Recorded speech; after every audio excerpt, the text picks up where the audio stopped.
Hello friends, this is Dr. Nalin from Bhubaneswar. Today I am going to show a case. A patient has reported us with a crown which she had placed on a RC treated tooth. RC means root canal treated tooth.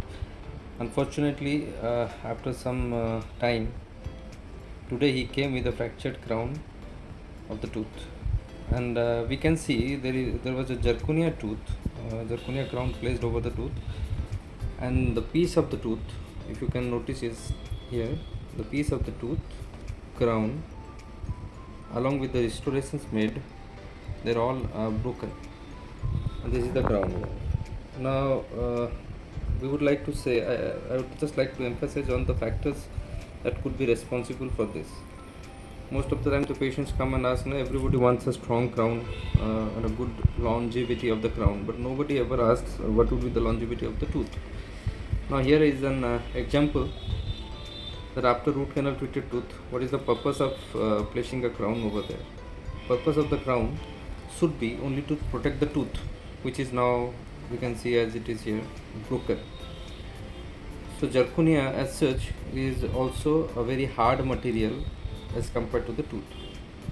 So in this case, what we have tried to do, although very minimal root structure is left, there is hardly anything left over to restore or rehabilitate the tooth, and the patient was reluctant to extract the tooth. So we will show you the X-ray also. You can see the amount of tooth structure remaining there.